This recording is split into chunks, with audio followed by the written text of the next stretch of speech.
was going the whole time. And he puts on the facade for y'all too because he's not even a real father. Okay. Still to this day. So I don't deal with him.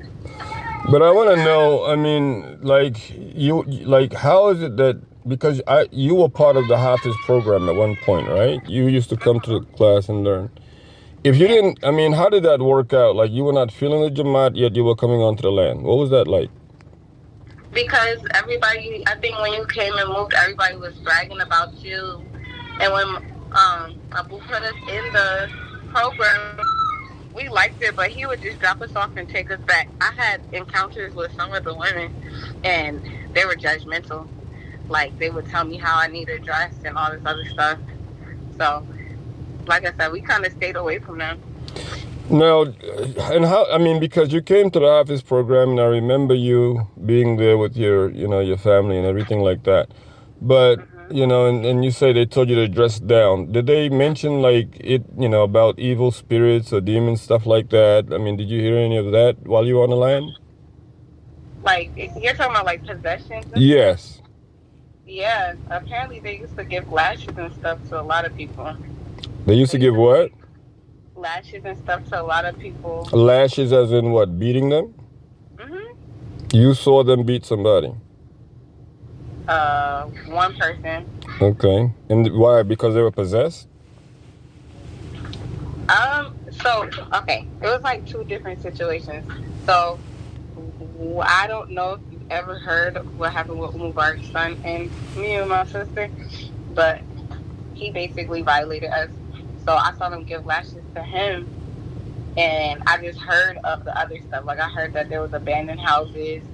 One of the women apparently was possessed, Jamal or Kamal or something, and she was walking around naked, they said. But I never was really personally around for, like, that type of stuff. Mm-hmm. So, I mean, so the possessions you just would hear about. Mm-hmm. And I would see tapes on, well, my dad would watch tapes on Shasta.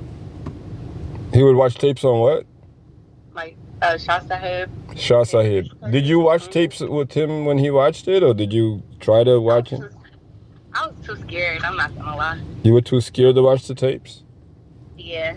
Why were you scared to watch tapes from somebody in Pakistan? Everybody kind of worships him to me, and then I just didn't like the idea of seeing him giving Quranic therapy to somebody and seeing the jinn. I didn't know how it would feel. I know in some of them they said the jinn would talk. So. Okay, so you were afraid because of the fact that you thought that people were worshiping him. What year was this, by the way? I graduated 2015. Maybe. I really don't know. Because you graduated 2015, but I remember you being in the class like 29. Yeah. All right. So you were really young at that time. So let's just say 2015. And so in 2015, you were afraid, and you were like, and this is you being what, about 12, 13, 14, like this? 2015, I was 18. You were 18 in 2015, okay. Mm-hmm. And even at that time, you were afraid to watch his tapes? Yeah, I never watched his tapes. I never really listened to the knots about him either, because, like I said, I felt like they worshipped him. They brought him up more than the Prophet. Sallallahu alaihi wasallam. All right. Did you ever bring this up to anybody, or was it just something you kept to yourself that I'm afraid to actually look at this man's tapes? No, it was just something amongst me and my siblings. I don't think any of us watched it. Mm-hmm. And my dad was more so associated in the Jamaat, in my opinion, than us. Okay. I mean, did you see any change either way, like whether you were on the land or whether you were off the land? Any change in what? Any change as far as like how you were treated versus when you were off the land? Like, you said the women were judgmental. Was they just judgmental on the land as opposed to off the land? I didn't personally see it. Like, it was something that I've heard. So, like I said, I kept a distance from them because they weren't I didn't have a good experience with the Muslim Jamaat at all. But I do believe in Islam, so that's why I continue to be Muslim and stuff. But we got tortured a lot when we were younger by those Muslims who are supposed to be holy and stuff. So I kind of always kept my distance after that. When did you get the idea, or how did you get the idea that they had to be holy? Because you mentioned just holy. Like, how did you get that assumption that these people were holy? Like they would enforce on us like prayers and stuff, and by hadiths and positive stuff, but just in how they treated us. And I just remember there was one year where when my dad was still married to Mubarak, and they were going around taking people's jeans, apparently burning them, and they were going around to people's house taking their cable. It was something else. You were there for that? Yeah, we were in the house. They came and knocked on the door.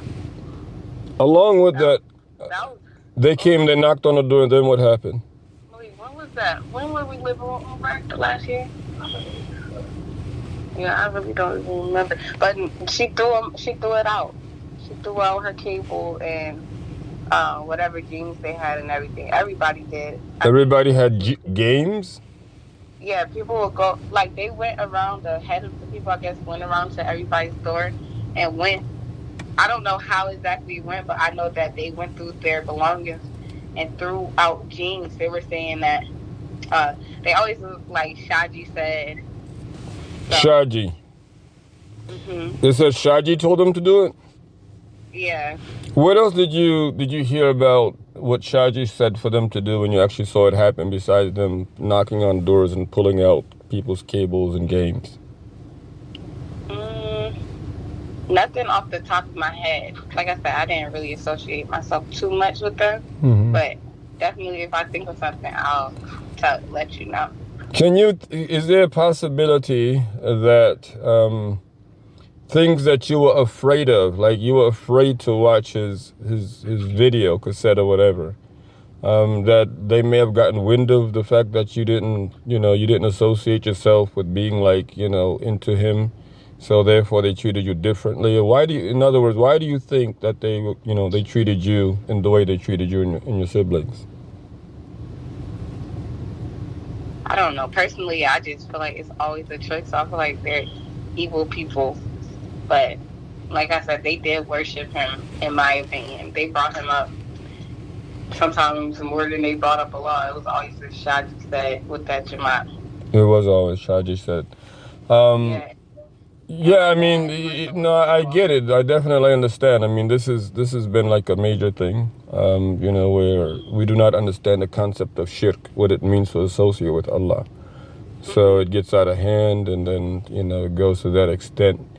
But what I'm trying to get at is, yes, you said Mubarak had a good reputation. So that means that some people, they were given, some kind of dignity or honor, right?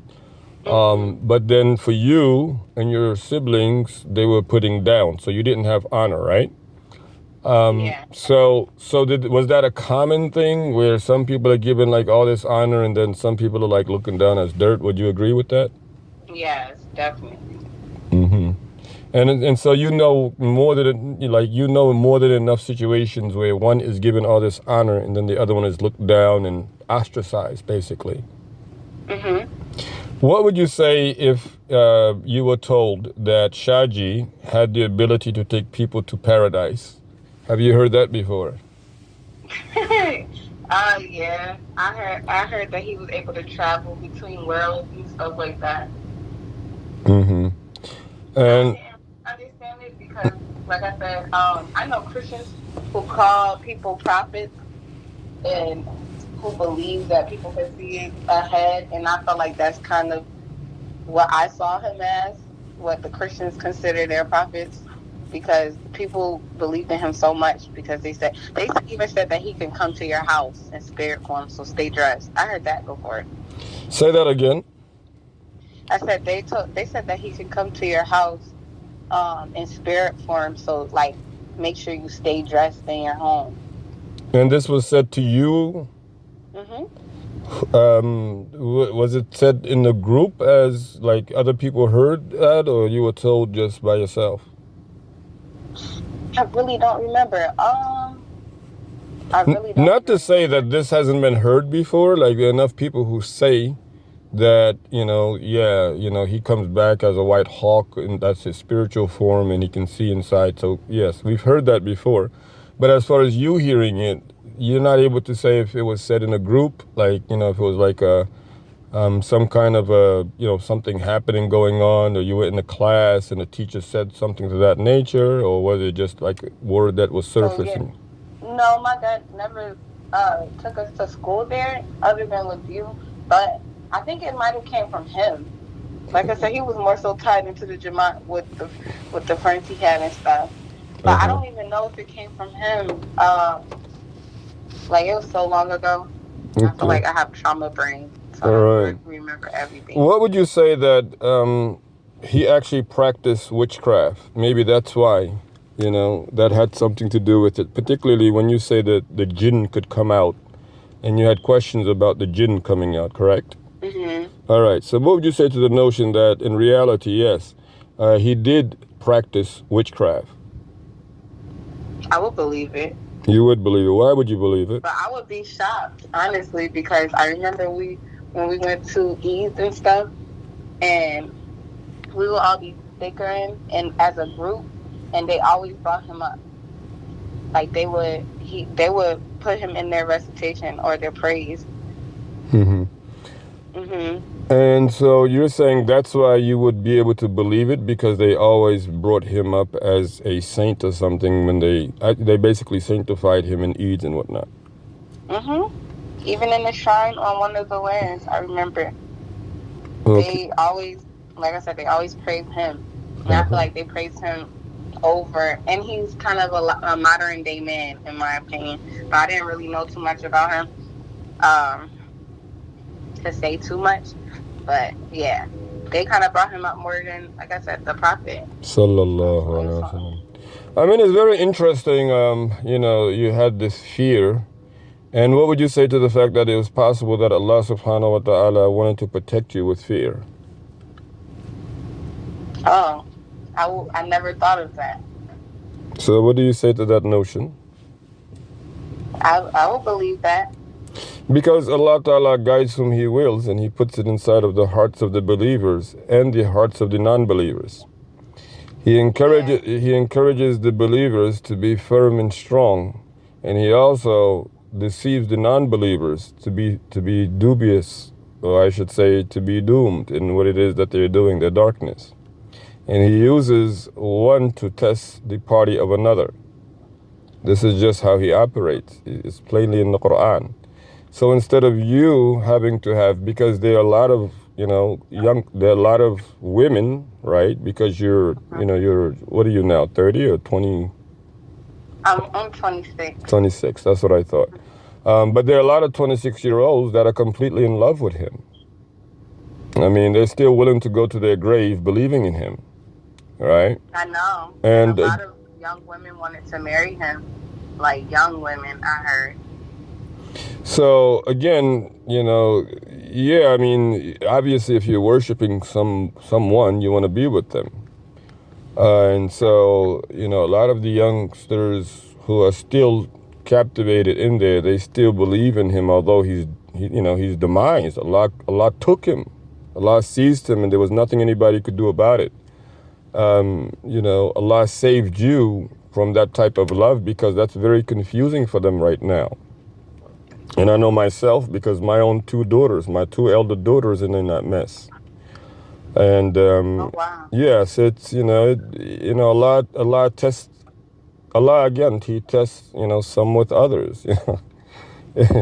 This is why He rotates the victory from day to day. This is part of it anyway. But the point of the matter is, I mean, as you're saying that, yes, you would get fear. It's almost like the type of inclination that Ibrahim alayhi salatu wasalam had when he did not want to be with the idols, where he always knew that, these idols could not be correct.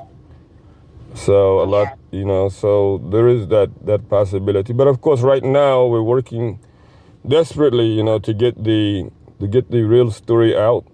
I will tell you that so far as him being a spiritual leader, spiritual guide, we find absolutely refutable, substantiable enough information to refute everything about that he claims spiritually. We also have enough to suffice us that he was not teaching Quran. Oh, wow. He was not teaching Sunnah either, because he did not have the authority to do either of those. We also have a government document saying that he actually was an operative of the intelligence community. So he was actually sent as a spy to break up the Darul Islam movement. And obviously he did that. Oh, wow. So, I mean, it's really, a lot of information coming to light, and, we have taken on the responsibility of facing it until the last member is out, really, until the last member is no more in that setting. Because we cannot be preservers of the Quran, and I think a lot of people do not understand what it really means to be a hafiz al Quran. Whoever says they are hafiz or being called a hafiz, you are a preserver of the Quran. You're a protector of the Quran. You're not allowed to enable others to come and toy with the Quran. It doesn't matter who it is. You understand? You're supposed to stand firm and say he could not recite. He was unable to give the accurate explanation of a language that he did not understand. We also know that he claimed to be sent to Native Americans, but the problem is that you know the difference between Native American and black people, or you don't know what's going on.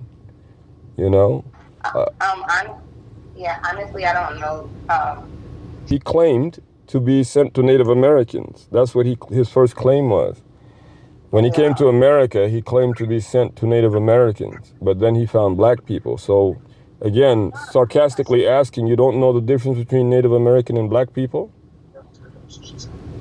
You see, so that was his story, is what I'm saying. When he first came, he claimed that he was sent to Native Americans, but then he found black people. And there's a lot of, there really are, I mean, if you look, it goes all the way back into the civil rights movement, where the government was infiltrating civil rights movement organizations. They infiltrated the nation, and they infiltrated Dar. And now it's just a matter if they're going to accept the fact that yes, they did do this or not. But people's lives are still torn apart. People have their lives destroyed. Your story, someone else's story, your sibling's story. I mean, how are you going to pay back for that? Where's the compensation for that? You can't. Yeah, that's crazy. Yeah, so, and what I want to remind everybody to do is work on, strengthening your network for Islam, for Allah's reward. Don't let, an experience like this take you out of the fold of Islam. And do not let an experience like this cause you to transgress against others, we are intellectually, combating that whole concept, that whole theory. I mean, definitely the American government in their own documents assert that he was a spy. They themselves assert that. And so you want to call him a sheikh now? I mean, he's sheikh spy maybe? Oh, wow. Seriously. So, and it was all because of the fact that, again, he had a psychology degree. He used that. He used his sorcery, his magic.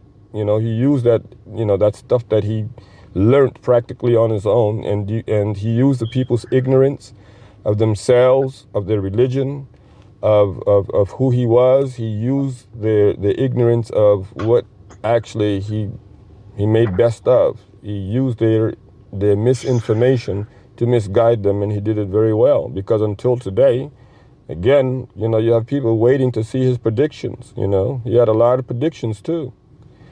He told people that he was going to, because there have been enough people to hear that he would pray for whoever gave their girls cell phones, their unmarried daughters, whomsoever gave them cell phones.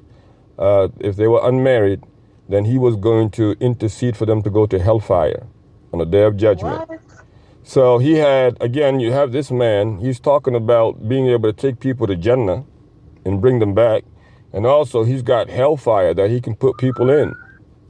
This is, I mean, is this like a, I mean, is this the Dajjal? I mean, these are the two rivers. That's what you're about to say? These are the two rivers? I mean, but he's gone now. He's done.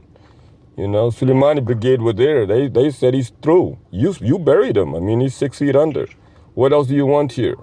You know, you have to accept and embrace the truth and renounce the whole thing because it was a fraud. It was a fraud. They're going to produce the information. The government is going to produce clear-cut information, the U.S. government, that is, from their intelligence report. They have to.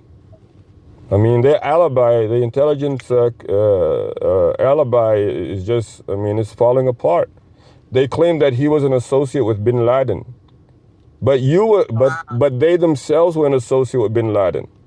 And by the way, they were associate with bin Laden when he came over here. They only turned on bin Laden in 2001. Bin Laden only turned on them in the early 90s when they didn't allow him to come and defend Saudi Arabia against Iraq. We know all of that. And when they turned on him in 90s, that's when they also turned on this man Mubarak Jilani in the same time as when he had to leave to go to Pakistan.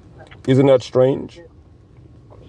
Yeah, that's crazy. It's not only crazy, I mean, it's, you know. I saw a documentary on that, though. My dad was watching the documentary a long time ago on Daniel Pearl. Well, I know that about the FBI and Shahzad. Yes, so I mean, they really did put it up really well. They had the Daniel Pearl, and that's what I thought you were going to talk about. They cleared him of Daniel Pearl after they arrested him, right? But all the other crimes that he committed on American soil, he never answered for. So why did they even release him? They knew who he was. Yeah. And then the whole time, people traveling back and forth to Pakistan freely. That sounds like a deal in itself. That sounds like a deal. Those people were in Afghanistan arresting 14-year-olds from Afghanistan, from Pakistan, from all these Muslim countries, and throwing them in Guantanamo Bay, 14, 15-year-old kids. Had them in there for all these years, while this man who committed these international terrorist acts on American and Canadian soil, he walks around scot-free in Pakistan. Does that make sense to you? No, not at all. Very good. So I think, you know, that's what we're going to make sure that, you know, we have a clear-cut vision and understanding of. This is a fact-finding mission, you know. We want to know all of the facts. You know, what does not make sense, we have to say it does not make sense, point blank. It doesn't make sense.